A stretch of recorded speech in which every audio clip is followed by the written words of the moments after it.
Assalamu alaikum wa rahmatullahi wa barakatuhu. Welcome to another episode of Islam for Europeans. I do apologize that I haven't posted in a while. Please like and subscribe to the channel. So, first and foremost, it's really sad last couple of days. If you haven't heard the news, Sister Sinead O'Connor passed away at the age of 56. The cause of death is still unknown. As you know, Sister Sinead converted to Islam in 2018. She was a prolific musician and artist, and she was the head of the group 10,000 Maniacs, and then had a solo career after that.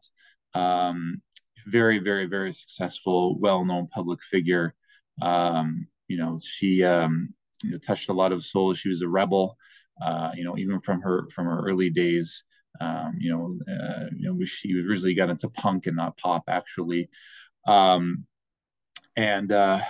yeah, I mean, you see the messages, from many non-Muslims, and they had an incredible amount of respect for Sister Sinead. She was a student of theology, so she studied theology very intensely for several decades, and didn't left Islam and to study Islam until the last. Even before years before she converted, she had the same misconceptions about Islam.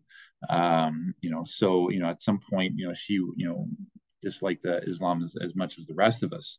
But Allah subhanahu wa ta'ala guided her to the true faith, and may Allah forgive her for her shortcomings, and give her the highest level of paradise.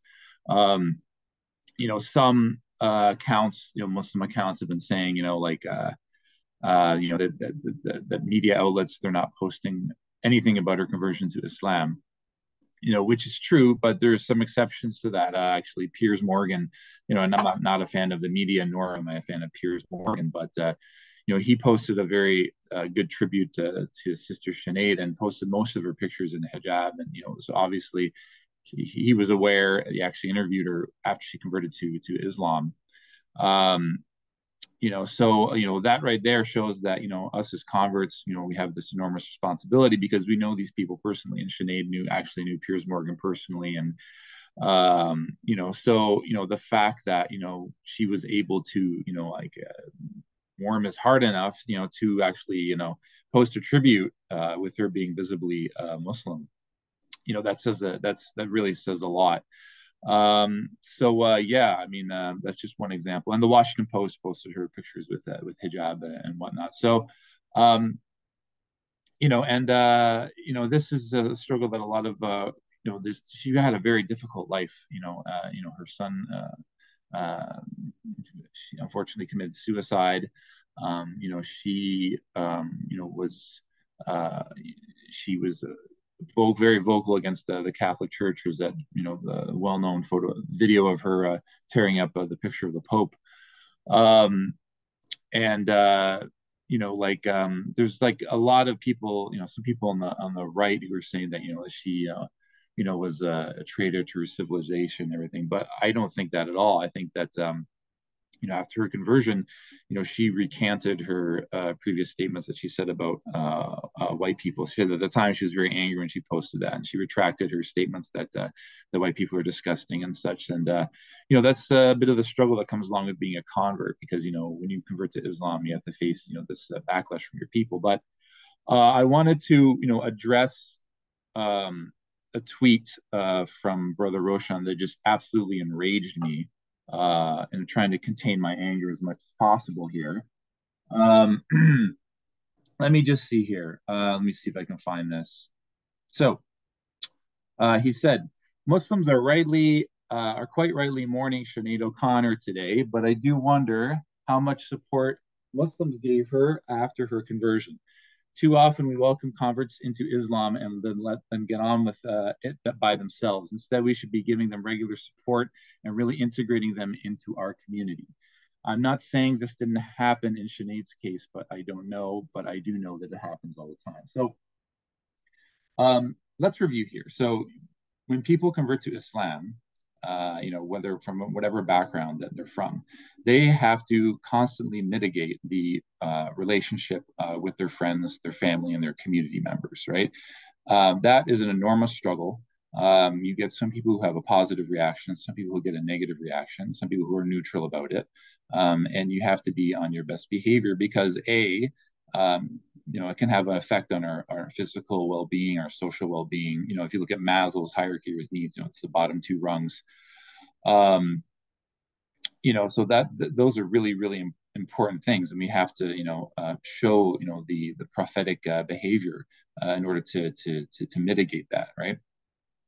Born Muslims, by and large, God bless them, they normally don't have to deal with this. If they can post whenever they want on social media, they can insult them en masse. They can, and many Muslims have a lot of understandable anger towards the Anglosphere. But at the end of the day, they don't have to go home to a Muslim family. They don't have to, worry about what's going to happen to their family and community members when they die. So imagine yourself, you convert to you. Let's say, for example, you're a baseball player, right? Your whole family's baseball players. All you've known your whole life, your entire life is baseball. Then, for some epiphany, you want to take up bowling, right? So you join a bowling league, and even though the bowling league is very happy to have you, and they say, "Oh, we'll integrate you into the bowling community. Let's talk to the people in the bowling community." They really have no desire or no, and let's say they don't like baseball players either, no desire to even interact or enter your sphere and talk to your friends and family in the baseball community. In fact, they hate the baseball community, and the baseball community hates them. And all you hear most of the time is when they're when you're conversing with your bowling friends, how much they hate baseball players. And think about if bowling is actually the way to salvation now. Now, would you feel comfortable being in that environment as someone who just converted from baseball into bowling? Would you feel comfortable bringing your baseball family and friends to the bowling league to have them meet your bowling friends? Would the bowling league, would they feel comfortable talking to your people in the baseball league? The answer is no. And this is, the main thing that we're not looking at here is that even though I'm sure Roshan is very sincere in saying, we want to help out converts, the Muslim community, by and large, does not enter our spheres and talk to our friends and family and try to mitigate that problem. And even if they did, it would probably turn into a huge argument, and it would probably backfire and make the problems worse, right? So, that's basically what's going on here. When you and you add into the fact that you have social media where you could just post whatever angry thoughts are in your head at all times, the whole world sees that, right? So non-Muslims see that. They see that, they see a Muslim who has a lot of anger and resentment and hatred towards your friends and family. It makes the converts look like complete sellouts and traitors to their people. It makes people from that group who are interested in Islam look like not even fathom the idea of even converting, because they know that they're going to come across as traitors and sellouts to their own family and community members. So they're probably not going to take their shahada in the first place, and if they do, they're not going to do it publicly. And no matter how much funding or how much time the Muslim community wants to give to try to support these new converts, at the end of the day, they're probably only going to spend a couple of hours per week in that Muslim environment. And eventually they're going to have to go back to their friends and family and mitigate those relationships, right? So there's this assumption that you're exiting, when you convert to Islam, you're completely exiting the Anglosphere and you're completely immersing yourself into a Muslim community. You might have an odd convert here or there that might be able to pull this off. For the most part, you as a convert are going to have to deal with those. That's the biggest problem that the converts are facing, right? And for Roshan to post this, the saying that we should support converts, while in the meantime he's posting tweets such as this during the World Cup. I really hope that a Qari recites Surah Al-Kafirun at the World Cup opening ceremony. Right? So now the World Cup Qatar 2022 was a huge success for the Muslim Ummah. We brought in people from all around the world who put aside their prejudices, who put aside their fears about Islam in the Muslim world, and say, you know what, I'm going to go to World Cup. I'm going to have myself a good time. And the amount of people who ended up either converting to Islam or changed their minds about the Muslim Ummah, that was absolutely wonderful. Imagine someone from coming a non-Muslim coming from thinking about going to the World Cup and reading this. It basically says we're Muslims, we're believers, we're on the right path, which may be true. All these white people, all these Europeans, they're all kuffar. And it's just, this is stuff that he and Dilly and Mohammed Hijab post all the time. You will see them use terms like white man interchangeably with non-Muslim or kuffar. They'll use the terms such as West to juxtapose, as an antithetical term to Muslims. So if they want to post that, then that's fine. That anger and that resentment is understandable, right? But if you're going to be that way, then don't say you want to help out converts. Because at the end of the day, we are the ones who are on the front lines. We are at the dinner tables talking to our friends and family constantly, and we are in a situation where we want our friends and family to accept their conversion and be okay with us being Muslim, and B, them converting to Islam eventually. This kind of stuff does not help. It doesn't help at all to call them disgusting, to call UK a shitty island.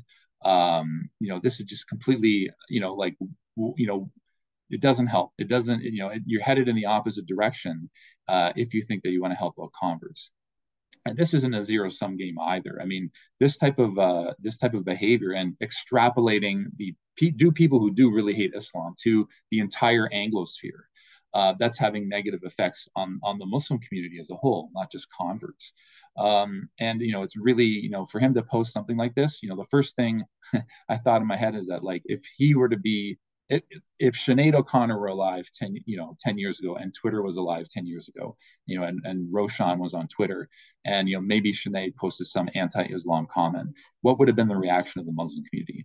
Oh, she's just a white girl who hates Islam. Suck on the clitoris of Allah. All this vitriol that they normally post towards people who hate Islam. And the stuff they post against David Wood and Apostate Prophet, that's understandable, because these people are very hard-headed. But when you're extrapolating that to people, to entire groups of people who have varying attitudes on Islam in the Anglosphere, it doesn't help. It's counterproductive. It's absolutely counterproductive, and it's time that someone actually stood up to that.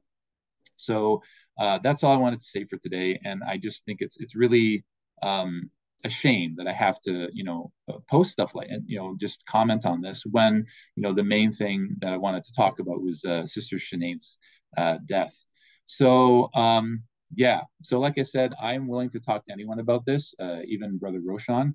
The anger and resentment towards the Anglosphere and the West in general, to a degree, is understandable.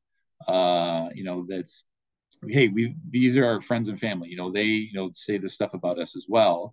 But there are, like I said, there are many, many people who don't have a problem with Islam at all. There are many people who have a positive image toward Islam, and there are many people who support the fact that we converted, and many people who are just simply neutral. They don't say anything at all, right? But to constantly, daily, tweet all of this stuff about how the West is kuffar, the Anglosphere is kuffar, white people are kuffar. I hope they recite Surah Al-Kafirun at the opening ceremony of World Cup. You're not doing us any favors, and you're not doing the Muslim community at large any favors. So that's all my time for today. Thank you for listening. Please like and subscribe to Islam for Europeans. Assalamu alaikum wa rahmatullahi wa barakatuh.